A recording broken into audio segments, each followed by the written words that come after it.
Hi and welcome to my most controversial video yet. Basically, I decided to break down in details like the difference between Romanian and Surge. And I've been playing Surge since the game released basically, and in the last month I decided let me try out Romanian. I'm going to just get a Romanian build, play it constantly for a month, see what happens. And I'm going to talk about my experience. First, if you're here to know which one is cheaper, because that's what most people at the moment think about. They just want whatever is cheaper. Surge is cheaper, but you might argue that Romanian one is cheaper. Although I would say it's not, because it requires more level 5 tripods, it requires more damage gems and stuff. So if you're looking specifically at build, you just want a build, you're not going to give it the tripods or the gems, then Romanian one is the cheapest Deathblade build. However, if you want to build a character from scratch, and you plan to make Deathblade your main, your second main, whatever, then Surge is cheaper to build in that sense. When it comes to damage, let's get the easy stuff out of the way. Damage-wise, everyone knows Surge deals more damage. However, it's more punishing, because to explain Surge playstyle in a nutshell, it's like playing with a ticking bomb. You have a 30-second window to gather stacks and 20 stacks and unleash them. And if you're slow at gathering stack, it means you will deal less DPS. And if you get floored a lot, it means you would lose a lot of stack opportunities, and you might even lose 20 stacks and not even get to unleash them, like in this clip, for example. So Surge is more punishing, Romanian is more chill. Let's talk now about basic stuff like Chaos Dungeon and raids. For Chaos Dungeon, Romanian is really fast at clearing. It's way better than Surge. So for that, Romanian is better in Chaos Dungeon. In raids, this is the whole reason I made this video, to give you detail by detail why the Romanian is harder than Surge and why Surge is harder than Romanian. This might sound confusing, but let me explain it. I made I made a graph. This is the graph. Basically, let's say you're learning, you're a new player, learning that play. Romanian, you would find Romanian easier to play because you're still learning the boss pattern. Let's say you're casual, you know the boss pattern, but you still do mistakes because you just play casual. You don't sweat, you don't try hard. Let's say you're a tryhard, you know boss patterns by heart, you know when the boss will disappear at the exact HP bars, then you would find it harder to play Romanian. Yes, and you might be confused. So the reason I made the graph is just to explain why. In my case, if we're talking playstyle wise, Romanian playstyle is easy, Surge playstyle is easy. There's nothing hard about both playstyle. What's hard about getting 20 stacks, doing one rotation to get them? Nothing. What's hard about doing one rotation to reset cooldowns and get the meter back for Romanian? Nothing. So they're basically the same when it comes to playstyle.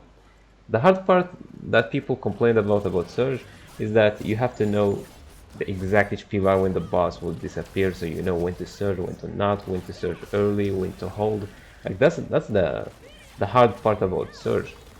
But when it comes when you fully master patterns and stuff, then Romanian becomes harder to play. Why?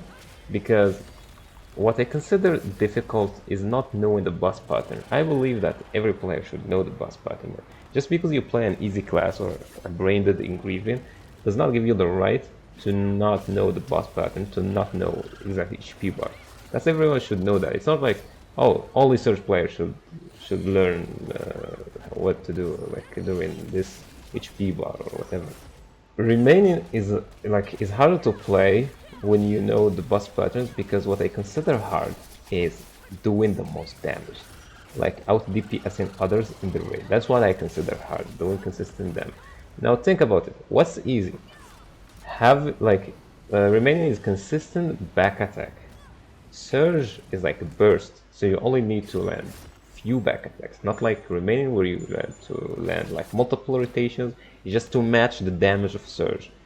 So you have this button that you can unleash when you get 20 stacks, and you get to choose when. So you just wait for the perfect opportunity. That's Surge.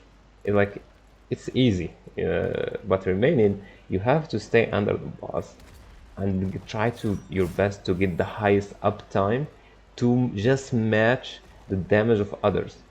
Meanwhile, with Surge, you don't need to. You could if you land every Surge from the back, then you're fine. You'll be in the MVP screen. So for good players, the reason why good players abuse Surge to get MVP because it's brain dead for them. They can abuse it to get really easy results.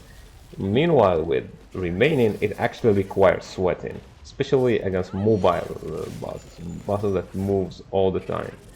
Because remaining is more stationary, and that's the problem. You're just staying in one place with it. While Surge is more like you're moving around, getting stacks. You can leave your wind cut on the bus and have a coffee while it's gathering stacks for you. It's really easy for good players. So if you're learning or casual, you would find the remaining easier than Surge. However, if you're a good player, you would actually struggle with remaining. You would find Surge easier to play. So that's the point. That's the whole the main point why I made this video. So basically, it goes like this: use remaining to learn new raids, and when you finally learned all the patterns and stuff, switch to Surge to abuse Surge for more DPS. That's basically how it goes. Yeah, now let's talk bossing wise. So bossing wise, Surge is better sadly. The reason for that is because Surge can do everything that remaining can, but remaining can't do everything that Surge can. What I mean by that is that remaining, in a nutshell, everyone favors it because it's you reset the cooldowns faster, so a lot of people say, oh, it can break armor faster. It's also good for stagger, you get the cooldowns faster, so you would have faster stagger. But you can actually do that with Surge build as well. You can do remaining rotation with Surge build, like I did in this clip, where I helped break Kunga's armor with remaining rotation while having Surge build. It doesn't I'm not going to gather stacks in a stagger check. That's stupid. So yeah, everything that remaining can, I can do as well. But the problem is that remaining does not have a burst a one skill burst, and you might say, why do you need that? Let's say you're solo bossing Vaulton. I do solo boss Vaulton. So by the way, if you wanted the video of the solo bossing Vaulton, you can tell me, I can upload it. It's basically, there is a mechanic where in the wolf part, where the other, when the wolf summon another wolf and you have to separate them and attack them separately. Surge would have an easier time with that mechanic, as you can see in this clip. It's you just gather 20 stacks, run around, wait for separate them, wait for one to come to you, and then hit it with your burst. And you would pass the mechanic faster because remaining would have to do rotations, and by the time you separate them and one comes to you, the other one will teleport shortly, so you don't have a lot of time to keep doing rotations and consistent damage. So, and it's actually so annoying to do with consistent damage. I tried it with remaining, and oh boy, it's annoying. So it's not harder, it just would require more time. So a Surge player would finish that mechanic 30 or 20 seconds earlier, basically. But that's about it. There is not much difference.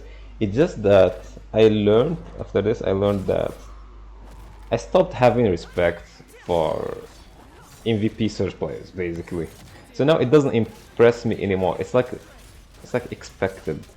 But when I see a remaining energy getting MVP, especially in a hard raid that has a lot of mobility, then that's something to respect. But yeah, that's the whole point. Surge is expected to deal more damage because it's easier when you know the patterns.